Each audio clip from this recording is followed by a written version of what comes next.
What's up, Wealth Nation? We are looking for something that is going to provide us with cash. And what we're trying to do actually is not just leave our family a ton of money when we pass, if that should happen. We want cash. We want them to have opportunity. So today we are speaking with the Garrett Gunderson is in the house. We are going to be talking about his amazing book, What Would The Rockefellers Do? We're going to be talking about cash value, whole life insurance, and just all these amazing opportunities that can provide value to yourself and your family.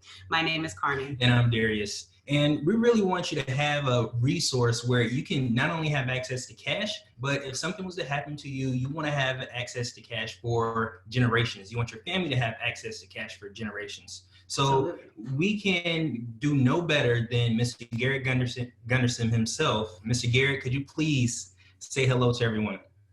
What's going on? And What Would the Rockefellers Do? The book is about to be revised, updated, and renamed. Wow. We're going to go beyond just the Rockefellers in it. We're including other families moving forward. So, yeah. Oh, that is so exciting. Well, Garrett, if you don't mind, introduce yourself. You're a celebrity in our minds because we have nerded out on all of your content. So if anything, we're just grateful to have you today. So please introduce yourself to our audience.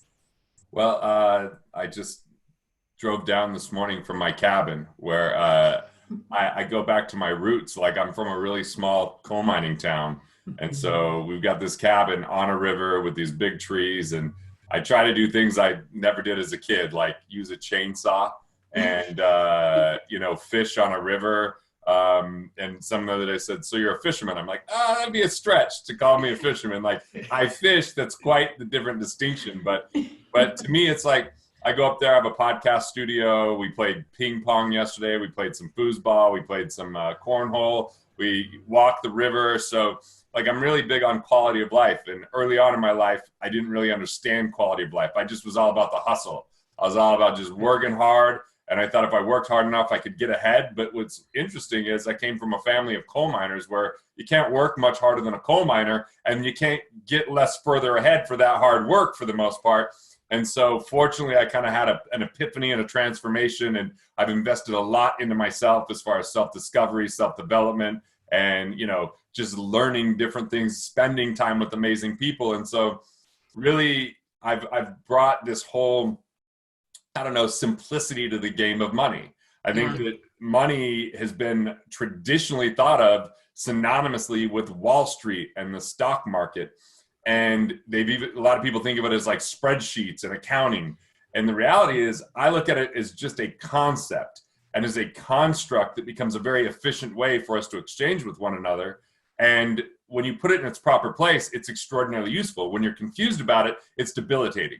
And so I'm even looking to bring some humor into this topic. So I've been doing some stand-up comedy for the last couple of years, and I have a comedic agent. And I've even been putting together this one-man show, which is really, I had someone read the screenplay and said, this is like a masterclass on wealth. And I'm like, that's pretty cool because it's not really the stuff you would normally think about around money, but what you're left with is a deeper, different understanding around it that I think creates an unparalleled level of freedom, which sounds arrogant for me to say about my own show, but I've got a great collaboration here. So. No, I think it's awesome that you say that because, like Darius and myself, the whole reason why we are even on YouTube in the first place is to debunk all of those myths that you just talked about. We're trying to make money more personal. We're trying to have a relationship with this and to have fun with it, because we just know so many people that roll their eyes or turn their nose up when it comes to just talking about money. We're like, no, this should be fun and empowering. And I love the fact that you're doing stand-up comedy with this. This is even better. Right, because it adds, creativity to a concept that is, for the most part, black and white or boring. Because you mentioned spreadsheets and things, and people kind of glaze over when you talk about spreadsheets and interest rates and all those different things. So it's super cool that you're actually doing, adding some creativity or some color to it. And Exactly. When you talk about simplicity, I really love, after reading your book a few times, What Would the Rockefellers Do? I really like how simple you made it. So if you could just give us a broad overview of the Rockefellers, because this is a book that we mentioned multiple times reading on our channel. Yeah, we're always talking about this. what's funny about that book, so when Killing Sacred Cows came out, it was my first book, and I think we had in April of 07 is when we had the self-published version, and then it got published in August of 08. And I had this ghostwriter I hired. His name's Stephen Palmer. He'd been a client for a long time, and I ended up doing so much for the book, I made him a co-author, right? So it says with Stephen Palmer. And so when I wrote What Would the Rockefellers Do, I had two other people that I collaborated with on the project initially, but I did a lot of the writing, right? Like I actually wrote a lot of it myself, even though we had a ghostwriter that was supporting it, and even though I had a co-author who was conceptually talking it through with me. And I sent it to Stephen Palmer, and I said, "What do you think?" He goes, "It's definitely a good concept." He goes, "I mean, it's written pretty simply." Like he said it almost like negative. I was like, "No, it is, because when I did the audiobook for Killing Sacred Cows, it was a day and a half, and I don't think I've sworn that much in a day and a half in my entire life." How atrocious it was. And then I book out a full day and a half for What Would the Rockefellers Do, and I'm done in a half a day, because it reads how I would say, right? Mm-hmm. And I didn't want it to be something that was out of reach for people because we use too much jargon. And yeah, we create our own terminology with cash flow insurance and cash flow banking, but the goal is really to have someone, whether they could start at $50 a month or they were doing 500 million a year, it would apply because the principles would ring true.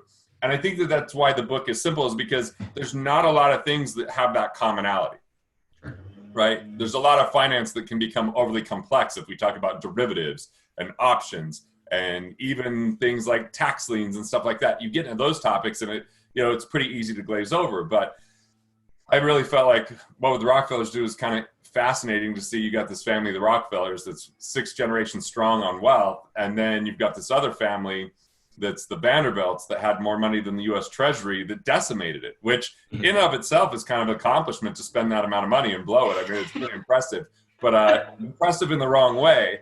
And then what I recognize is like, hey, the Rockefellers are one family. And the more I get attacked about the book, it's like people that think the Rockefellers are bad and evil and wrong. And it's like, look, I wasn't really trying to do a book on like all the practices of just the positive practices. And so that's why we're going to expand it and show other wealthy families that employ the same type of principles and thought processes. So I'm not just pigeonholed by one. Yeah, and it makes sense because especially what we do with the infinite banking concept and banking in general, we're always just talking about how at the top of a bank, there's always a family. And so it was really important for us to just have a conversation about like, what would the Rockefellers do, and to shed light on that, because as we know, there's discipline that goes involved, there's generations, there's time, there's just so many things that go involved to really building wealth and family banking and all of that. And sometimes it's all about, like you said, Garrett, just getting started so that the future generations to come can have some support and to have these resources. So Darius hit the nail on the head. We absolutely love this book because we have been selling insurance for almost 4 years now. And we feel like nobody has broken down those banking concepts unlike yourself. It's like you said, where it's easily digestible. Yeah, the jargon is there. Sometimes it's a little overwhelming. So we definitely recommend those of you to check out this book. We'll put all of the links in the description. Well, in my early 20s, I kind of met with the, I don't know if you call him the godfather or grandfather of banking in this format, which was Nelson Nash, right? Yes. And the infinite banking concept. But I have a pretty direct departure from his philosophy. I mean, the first thing is, the grocery store analogy just seemed confusing to me, like for those that have read that book. And then the numbers didn't always add up in the back, but it's like I flew him out twice to meet, like hired him. I interviewed him one time, had him speak to my clients another time.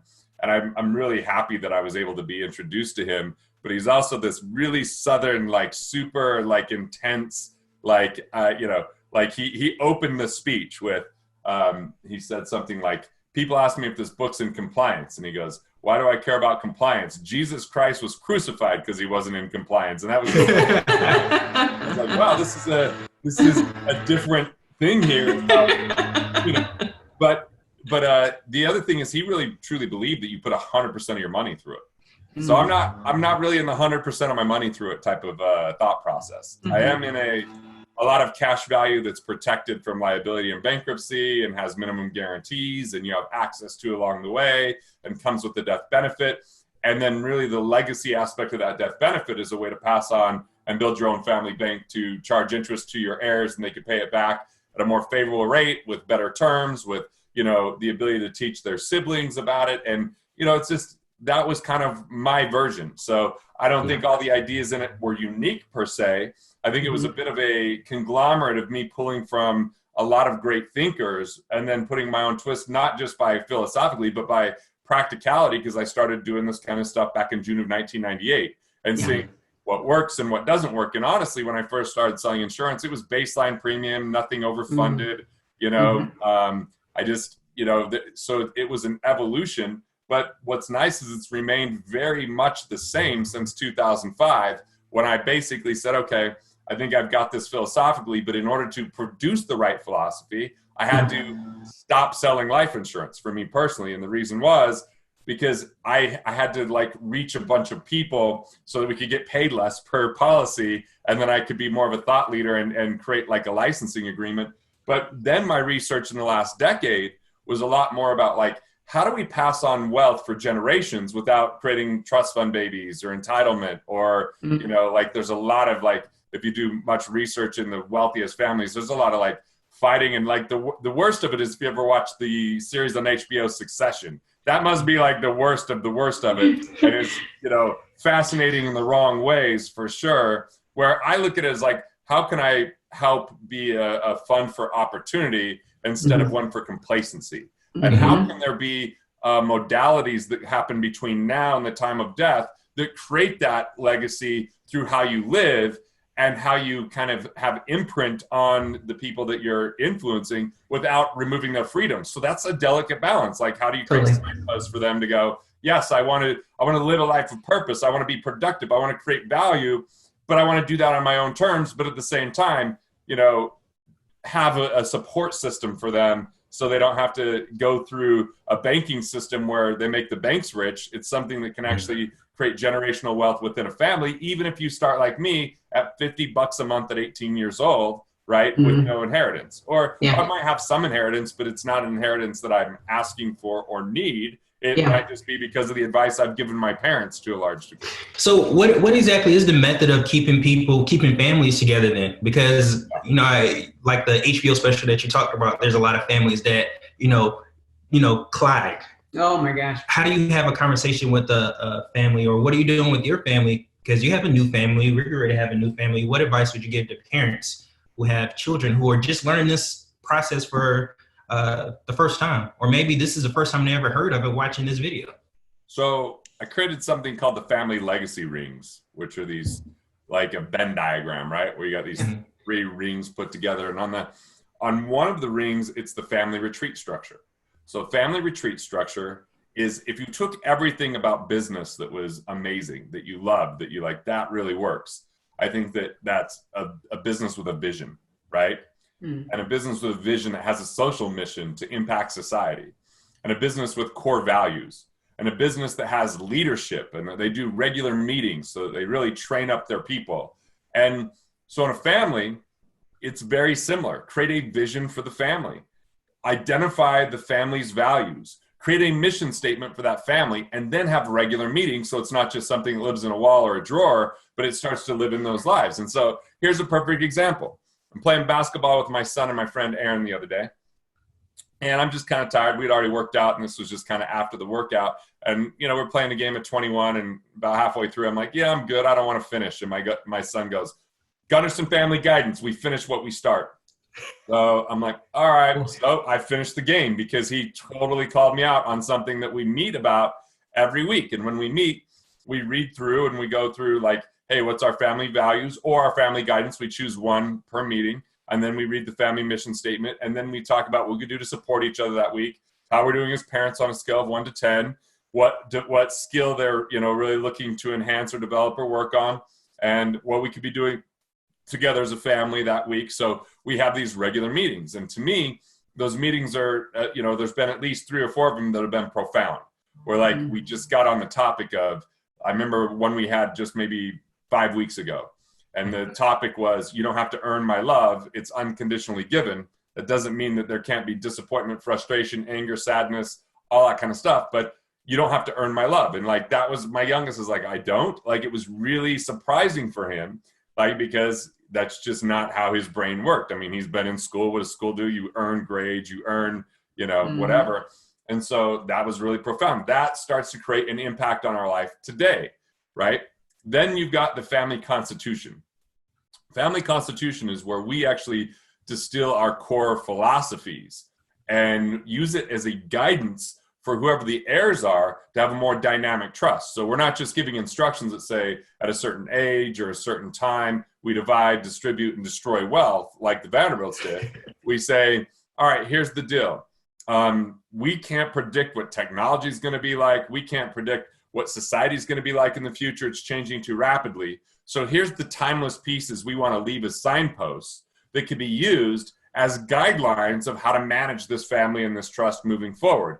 And the main, tenets of that are like, what is money and what are our big lessons we learned? And like, we have a whole paragraph on mistakes are part of the learning process, and we're even looking to write a book, my wife and I, which is a memoir where we write letters to our kids and we talk about the humanistic side of who we were and like, all these terrible decisions we made and what we learned from them, to the funny things, to the best decisions, so that we're not seen, 50 or 100 years from now as having it all figured out and having it all right and something that you can't live up to or something you resent because of it feels almost like a deity. Instead, it's like, no, look, I was a jackass a bunch of times and like, look what I learned from that. Yeah. And so that we can kind of connect on that human level. So family constitution is a preamble to your trust. And then that becomes something that you can have a board that reviews. And that board is someone that you don't pay while you're alive. That board is someone that if you die prematurely is there to influence your heirs as a way that you say, hey, if I have 5 people on the board, which ones produce certain characteristics or edify characteristics I would be there for my kids to show that I'd want them to handle, from living purpose to quality of life to entrepreneurship to money, right? And so all of a sudden, my wife wouldn't be going this alone of trying to transfer everything that we stood for as a family because that board's there and then they're only paid after I die. And my wife can get with my father and they could fire someone from the board if they're not, if they're not attending meetings or they're hard to work with. And I even have something called a trust protector, which is an attorney that can veto, almost like a president would veto, anything that comes through that could risk the capital inside of the trust. Because I'm not trying to grow the money in the trust. I'm trying to grow the heirs so that they can be more productive.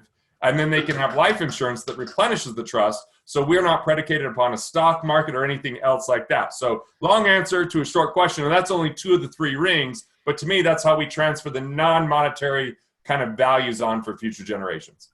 No, that's huge. I'm so glad you shared that. I mean, nuggets, huge nuggets that I got from that. Because if we're going to do this in business, if we're going to be so disciplined with business, why can't we do this for our families? And it's like we completely forget that our families, our families can totally operate and be productive citizens. And oh my gosh, that I just learned so much from that. Thank you. The reason we don't do as well with our families, in my guess, this is my educated guess, is as human beings, we're really good at dealing with urgent, not always good at dealing with important.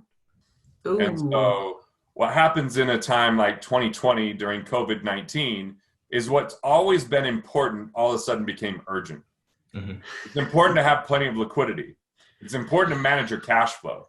It's important to do these things. And now it's like, oh crap, I got to do it, right? It becomes a must. Instead of what was that again? What was that about liquidity? No, you're right. That's very profound. And so I'm using this opportunity of COVID and quarantine to spend even more time with my kids. And ironically, I was going to do this trip with my 14-year-old. He just turned 15. But before he was going to turn 15, we were going to Asia for a month. And it was just me and him. We're going to go to Vietnam and do some service projects, work in the rice fields. We're going to Cambodia, do some other service projects, work with, some of the local fishermen.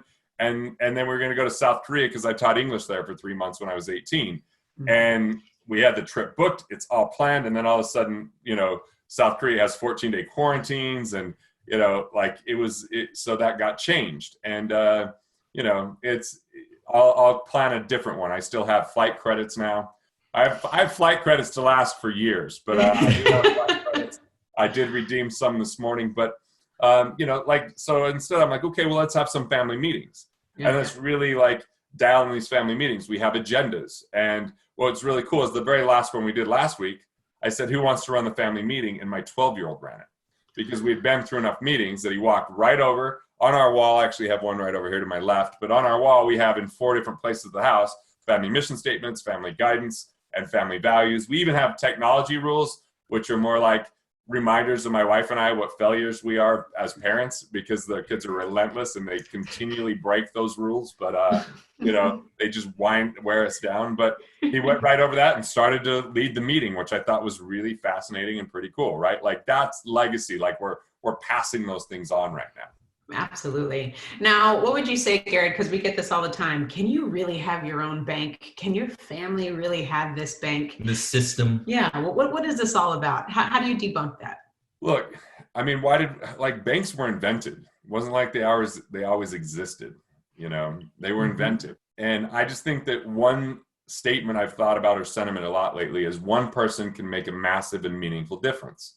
Mm-hmm. And so if you're willing to take those steps to build it, if you start really late, maybe that bank only finances a very small portion of everything for you. If you start early, maybe it eventually finances everything for you. So I think that we have to be reminded of progress over perfection, and we have to think beyond ourselves into future generations. Because could we set up a bank for future generations? 100%, easily. But it takes time, right? And so I think one of the things that I've really dove into is because there is a lot of people like, well, there is no extra money. There is no discretionary income. There's nothing to save. I just went and became expert in finding out where we can find money. A lot of people overpay taxes, and especially with the new CARES Act, there's all these new IRS notices that came out. A lot of people get money back, right? A lot of people overpay their interest because they don't know how to get the best credit score, negotiate the best interest rates, or structure their loans appropriately. A lot of people have non-performing fees with their investments, whether it's retirement plans that have a bunch of administration fees, or whether it's funds that underperform that have a lot of expense ratios, right? And then there's a lot of people that have, duplicate coverages or improper structure with their insurances. So whether it's their car, home, liability, disability, medical, any of those types of policies, business owner policies, there's a way to design those to save money. Right. And so this is all ways that you can start funding your bank rather than making the insurance companies rich, or making the investment firms rich, or making, the local banks rich. Like it takes a little being strategic. And it's so funny. I just heard like George Bush strategery in my head and almost said it. Like, I watched too many comedies lately. I don't know. But the reality is, yes, it's completely possible. Now, there's some differences, and these are good differences. One thing that a lot of people should know about is fractionalized banking. Fractionalized banking means when I go get a loan from a bank, I get that money and I then deposit that money back into the banking system. So I borrowed money from you guys, but I deposit it back into the system and then they lend it out again. Yep. So dollars are lent out more than one time. It's part of this, fractionalized reserve central banking system. And to me, it's a big reason why we have inflation. Well, why not have your own bank so that when times are tough, like they are right now, when times are really tough, it's pretty awesome when you have your own bank, because there's a lot of distressed people and opportunities that arise, but only for those that have the ability to get their hands on cash. And guess what? Banks love to lend you money unless you need it. Then they don't want to give it to you. So why not have your own criteria on underwriting, your own criteria on how you access capital? As a matter of fact, my controller before this meeting was like, hey, I'm going to pay a couple of loans back on your cash value, right? I'm like, great, let's do that. Now is a good time to do that. So anyway, that's my sentiment. It might not be what people think of as a bank. Like, you don't need to build a building, so you save that money. You don't need to pay a bunch of employees, so you save on that money. And, you'll earn interest rather than pay it. And when you do pay interest, you can pay the normal rates, but get preferred methodologies because of collateral. So. Amen. Absolutely. And you know what? The most simple thing I think people can do is read their contracts. I think a lot of people get in trouble because they don't read the fine print. They don't read the contract that they're given, and they end up in a position that they don't necessarily want to be in. Mm-hmm. And the nice thing about what you said, when becoming your own source of financing, you can be like your own bailout. So when everyone else is kind of losing their mind and trying to find funds, you can go into your banking system and be your own bailout. You can take advantage of those opportunities, just like you said. Exactly. Yeah, most people don't because they're sitting in the stock market. When the market goes down and other opportunities arise, they don't want to cash out and have a realized loss, or they're so emotionally beat up about losing the money, they're not thinking about deploying it. They So can't here's move the past thing. it. Here's the really bad news for most people, okay? It was fine before 2020 to kind of sit on cash or sit in CDs or have your money in money markets, or even for that matter in your cash value. We're adding trillions of dollars into the money supply, trillions. That means within 5 years, it's going to cost at least twice as much to buy the same things we're buying today, right? It's just what inflation's going to do. It's just true, yeah. So I'm glad that I haven't locked my money up in an IRA till 59 and a half when I'm 41 right now. Because I can grab my cash out of my cash value and finance whatever I want when the opportunities are there, which we're going to have massive opportunities. I think there's 4 main opportunities right now. Number one is intellectual property. People are consuming more content right now than ever before because we're getting accustomed to living a virtual life. And so people are looking for that leadership in times of crisis. So those people that can bring leadership through intellectual property, I think there's a big opportunity. The second thing is private businesses. A lot of them are struggling and they're potentially going to fail. And those people with cash can bail them out and be profitable in doing that because they can now acquire infrastructure and employees. And there's a lot of people that are just later in life that are tired of the grind and didn't manage their cash flow. So there's going to be massive opportunity on the smaller businesses, 2 million, 1 million and under. The third thing is real property, so real estate. It's not the one that I'm going to do anything with because honestly, I just don't like dealing with real estate. It's just I had over 100 properties at one time, which I considered like 100 mini migraines a lot of times. So know the feeling.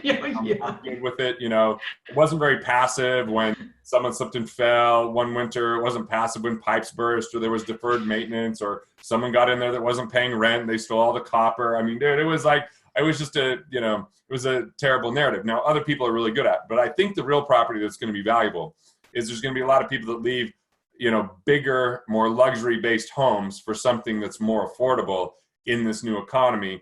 And so I think that there will be a lot of single-family, multifamily type properties that will do pretty well, and you'll be able to pick them up because a lot of people are going to be overextended on that.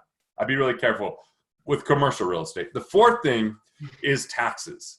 We've seen so many changes since the big changes in 2017 to, with the Trump tax plan to now the IRS notices that have come out because of what's happening. And so there's a massive amount of capital people can get their hands on if they understand what net operating losses are.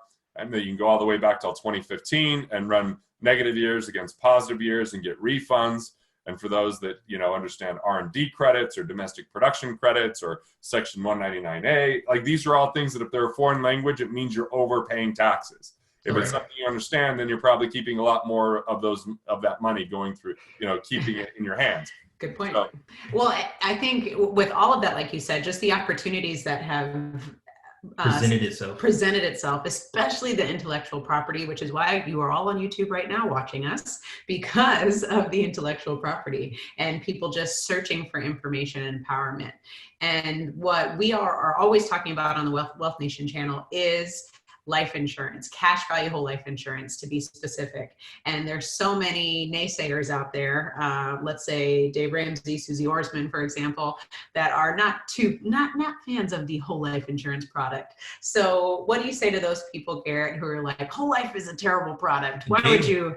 Dave Ramsey said, buy term and invest the difference. Yeah. I mean, one, like their kind of mental structure is reduction of expense. Exactly. So that's their entire viewpoint. How do you reduce expenses?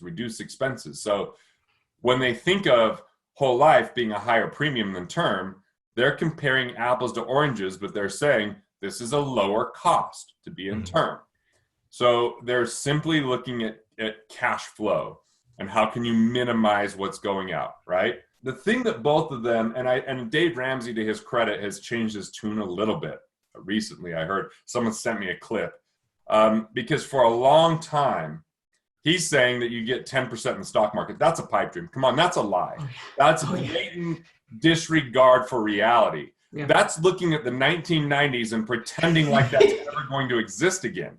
And so when people quote 10%, like, first off, they're not taking into account volatility, because volatility will disrupt those returns. I have some videos on wipe it out. Software.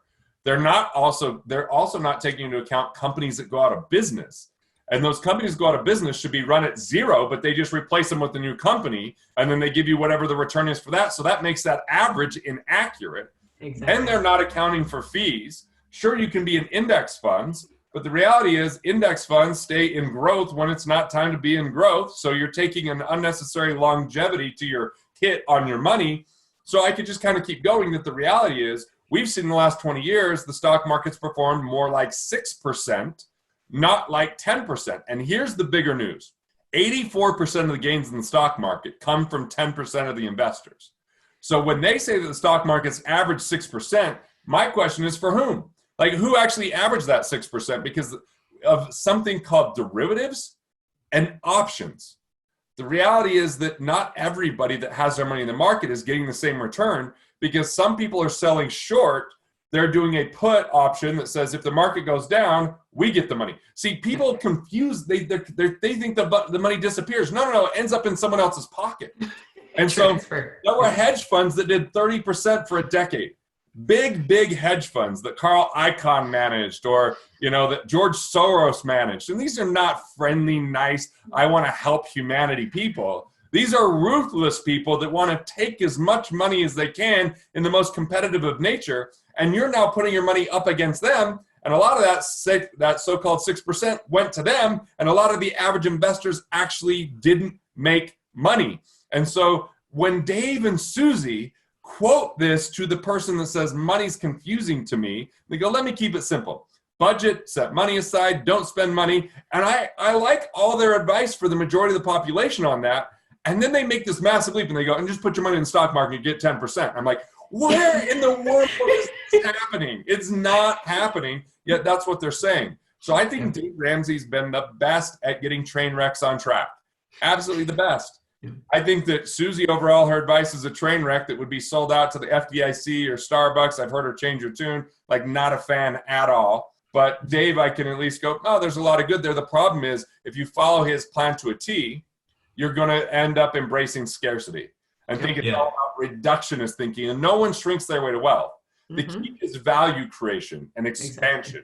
The key is velocity and cash flow, not accumulation. The key is mitigating risk, not taking risk. The key is knowing what's going on with your money and having that exit strategy rather than setting it into a plan till 59 and a half with no understanding if it's going to work or not, because 95% of Americans find out at age 65 they're not able to retire or be economically independent. That's a massive failure rate.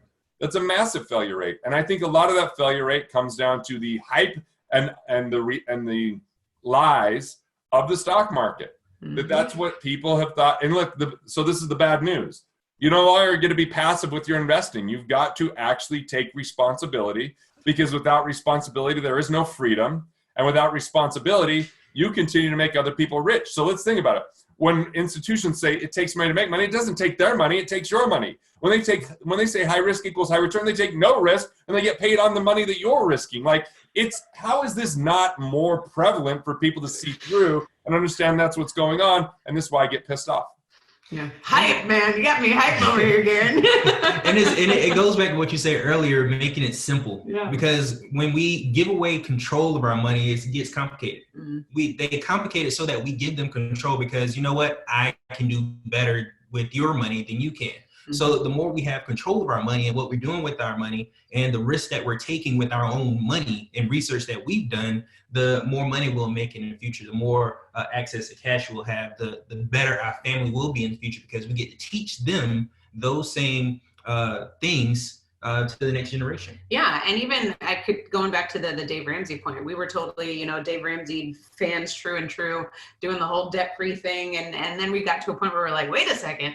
we have to put all of our money into a 401k or a good portion of it. And we're like, this just something doesn't sound right. So once we started expanding our mindset and moving from the scarcity to the abundance world, we realized, wow, okay, there's a little bit more to this money game than we knew about. So that's huge. One thing I really like what you said on one of your videos was buying your net worth. Whew. Like when I saw that really like just, it opened up another door in my brain, it felt like. So could you explain to us a little bit about buying your net worth? Well, we have to recognize most people chase net worth through an accumulation philosophy. And that philosophy comes down to three kind of ideas. Number one, how much money can you put away? Number two, how much risk can you take? Number three, how long can you wait? So it's very much net worth based, where it's like, if you wait for 30 years, compound interest is going to kick in and save you. The problem is it doesn't, because of volatility, because of all the things we've already talked about. So it kind of has people shirk and abdicate responsibility, just handing their money over. Whereas net worth, what if I could buy it by buying a death benefit? Now I get it. Death benefit sounds like, oh, I got to die to benefit. But the reality is you have this death benefit there that can unlock other assets that would normally be stagnant. And so you're getting this amount of money that you purchased today, saying it's going to come sometime in the future, which feels like net worth to me. And then instead you focus on cash flow. So buy your net worth, build your cash flow is the whole philosophy. And how I can use my death benefit to create more cash flow would be, number one, anyone that has a pension plan, if you have a death benefit, take your maximum pension. Don't take a minimum pension or a lower pension because you're afraid you might outlive your money, or that you might disinherit someone because you got a death benefit to back you up. Yeah. Or use that death benefit as a permission slip to spend your principal and interest, because right now, if someone saves up $1 million for retirement, oh, great, you're a millionaire on paper, but you're a pauper in life, because right now you'd be lucky to get $30,000 a year off of that. That's all taxable. So that's not all that exciting. So I'm just touching my eye like crazy during COVID, but I think I'm safe. You'll be all right. I'm going to be on a flight tomorrow trying not to touch my face all day. We'll see. So I can actually spend more of my assets, principal and interest, knowing I got a death benefit to back it up. I'm not disinheriting anyone. And if I outlive my money, I could always sell my death benefit in a senior settlement, in a life settlement, or as an interfamily set. Like, there's so many ways that I could actually access that, including if I have an asset that's paid off, like I could do a reverse mortgage. I wouldn't recommend it, but you could, knowing the death benefit would replenish that after you die. So it actually unlocks other, assets that are doing nothing to provide you cash while you're alive, knowing that that's going to come back in after you die. Now that's a pretty quick way to describe that concept. So let me say it more simply. GE in the 1950s wanted to recruit the best talent in the world. And they were struggling in a few areas where they weren't number one or number two. And they're like, we either need to get rid of these divisions, or we've got to become number one or number two. That was the mandate. They had like a certain period of time to do it. So what they decided is, nobody that's going to get us to number one and number two is unemployed. They're all employed. So how are we going to entice them to come work for us? And so they said, we'll offer a pension to these executives. So they go and say, come work for us. You'll get paid what you're getting paid right now. Plus, if you work for us for 7 to 10 years, you'll get paid for the rest of your life once you retire. And these people are like, that sounds great. So they started recruiting talent. But the moment that person worked there, they'd buy a cash value life insurance policy on that executive. Why? Because they could use the cash value to supplement the pension. And it wasn't predicated upon the stock market. And number two, that executive would eventually die. And if you think 1950s, they weren't living till 83. These are probably, doctor recommended them to smoke 1,000 packs a day because that's what was the marketing back then. Yeah. And they died pretty early, but the death benefit would then come in tax-free back to GE. So it would replenish everything that they paid in the pension, plus give them an interest rate without taxation.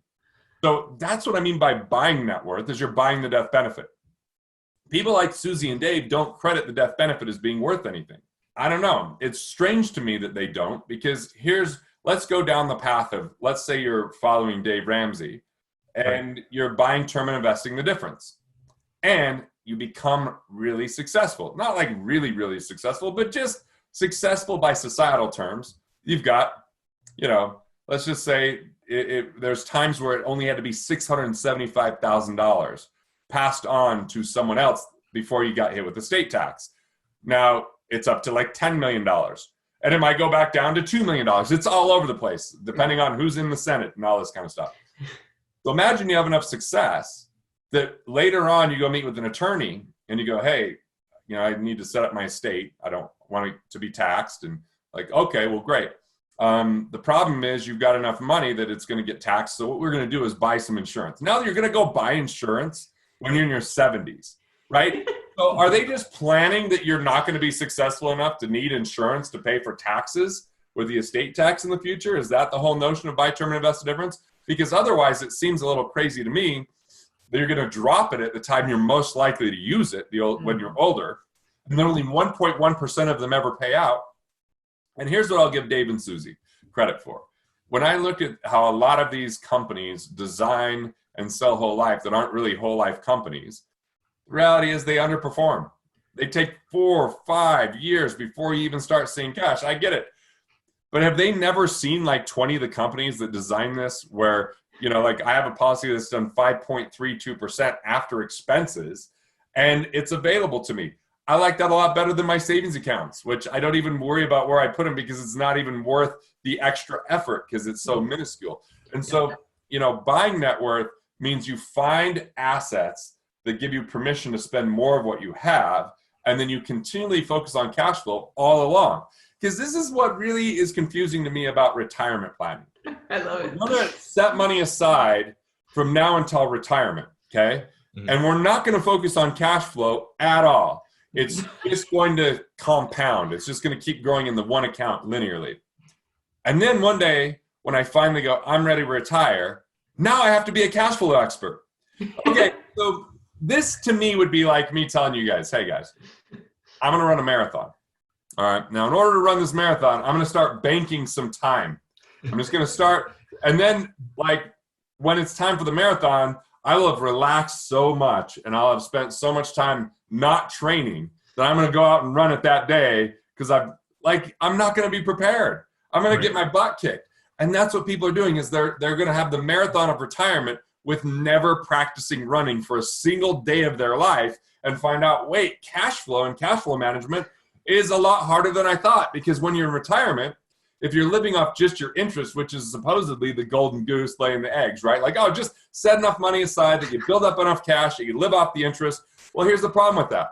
Interest rates, how low are interest rates right now? I mean, the Fed rate's at zero. So it's zero. So retirees, bad news for you. Number two, we're putting trillions of dollars into the economy with no value attached to it. Trillions. And we have 23 trillion before this in debt. So may they increase taxes in the future? Maybe. Well, possibly. If they do, guess what? Your retirement income goes down when taxes go up. And then the third thing, and this is going to be the devastating thing for retirees, and I say it with a lot of compassion, inflation is a stealth tax that is going to decimate people. Oh, man. And it's been doing it for years. Yep. And it's just going to get so much worse, right? Mm-hmm. So I don't like this notion of accumulating for 30 years to live off interest when taxes, inflation, and interest rates can actually be things I have very little control over, but completely impact how I live my life on a day-to-day basis. Yeah. Mm-hmm. And so, I don't know. How did retirement even become such a prevalent concept? I think it became a concept when people worked assembly lines. And you're like, I want to retire from this. This sucks. Coal miners are like, I don't want the black lung. I want to out.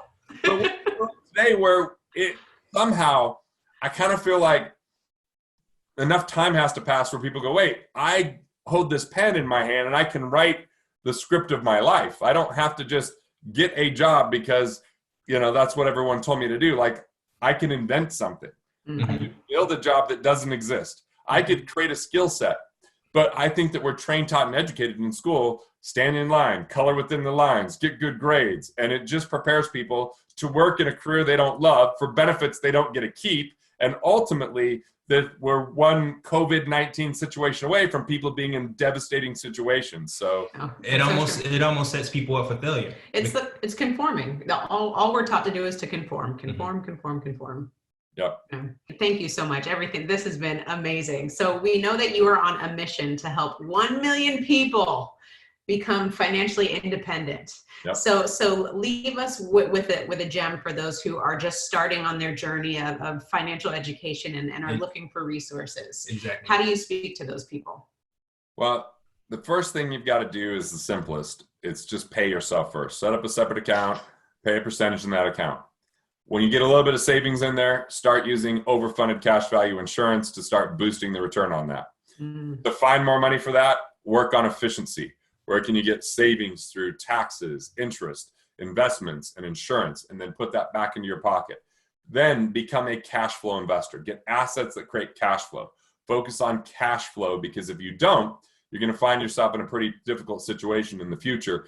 And you got to take responsibility for your life. Like right now, you're watching this video, so you're probably the type of person that's doing that. But there is no financial advisor that's going to come in on a white horse and save you.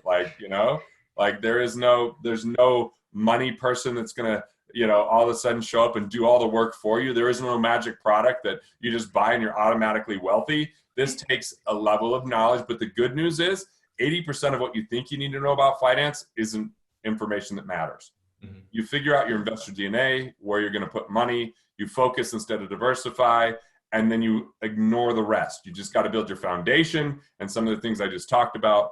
And then with all that freed up time, invest back into yourself and your skill set so you can add more value in the world. Because the real way to wealth is through value creation and through serving others and solving problems, not through scrimping, saving, sacrificing, delaying, and deferring, and then eventually becoming a, Dave and Susie miser. Because I read a book that someone gave me of Dave Ramsey's a decade ago, and this person was looking to adopt a child. And then Dave said, well, if you can't pay cash for it, don't do it. And I'm like, that's pretty hard stuff as far as I'm concerned, And then someone else said, yeah, my daughter's been following you her whole life, but now she won't spend any money. See, there's a problem where you can become too good at that philosophy. And so what you can't do is just go spend every dollar you make, but you also can't save every dollar you make. We've got to find a little bit of enjoyment and that satiation along the way where you go, this is worth it. And I call that value-based spending. Value-based spending is you look at the price, can you pay cash for it? The cost is the overall net impact to your life. And then the value is your feeling of satisfaction and enjoyment. And if we can start thinking about value first and price third, life gets so much better. Preach.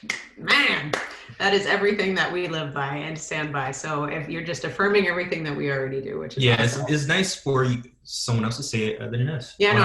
Are you listening, Wealth Nation? It's not just us preaching this. So Garrett, again, thank you so much for your time. This has been absolutely amazing. Please tell everyone where they can find you, sir. You go in an internet browser, Garrett.live will take you to my YouTube channel, or you could just put youtube.com/Garrett Gunderson TV. Mm-hmm. And, putting out 5 videos a week right now. So, I saw that. Yeah, go show love on Garrett's page. He's growing his subscribers. So go show love, go subscribe. We'll put all of his links in the description below. And also, Garrett, where can they get this book? Can they still get this, or are you waiting for the revised one? Wealthfactory.com/megakit. They can get that book, and they can get Killing Sacred Cows. They can download it on me. There's no charge, and they can start reading it. So, yeah, because the Rockefeller family wants us to change the title. So we're changing the title, but they don't have any problem with the content. So all the content that's on them is all good to go. But the book got enough popularity that it caught their attention. So. Hey, bow down. Awesome. That's what's up. I don't know. The Rockefellers. So. That's what I was about to say. I don't know if you want to be on their radar. Yeah, you want me to change the title? I'm great with that. Done. The book's awesome. Thank you. Scratch. It's done. It's done. Awesome. All right. Well, thank you again, Garrett, for your time. You guys go show love to Garrett, and please follow his channel. Please buy his books. Please just absorb everything that this man is talking about, because he is a genius. He is also a servant, and that's one thing that we just love about you, Garrett, is you practice what you preach, and you're such a giving spirit. So thank you so much. Absolutely. And thanks everyone for tuning in today to this video, and check out our next video where we talk a little more about savings, investing, cash flow banking, and remember to own your own lifestyle, or someone else will.